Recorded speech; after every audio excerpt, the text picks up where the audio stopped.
পৃথিবীতে বাবার মতো আপন যেন কেউই হয় না। বাবার তুলনা শুধু তিনি নিজেই। দৃশ্যটি দেখে খুবই ভালো লাগলো।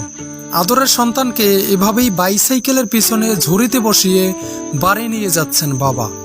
ছোটবেলা থেকেই মহান এই মানুষটির এমন ভালোবাসার ঋণ যেন কখনোই শোধ হওয়ার নয়। এই কি আপনার কি হয়? ছেলে। ছেলে। নেওয়াটা তো খুব সুন্দর হয়েছে। তোমার নাম কি বাবু?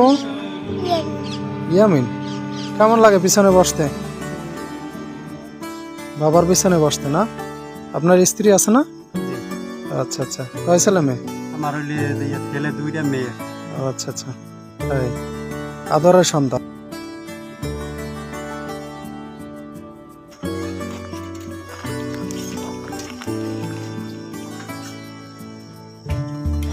রিয়াজ ভাই সুন্দর, আল্লাহ হাফেজ ভাইয়া।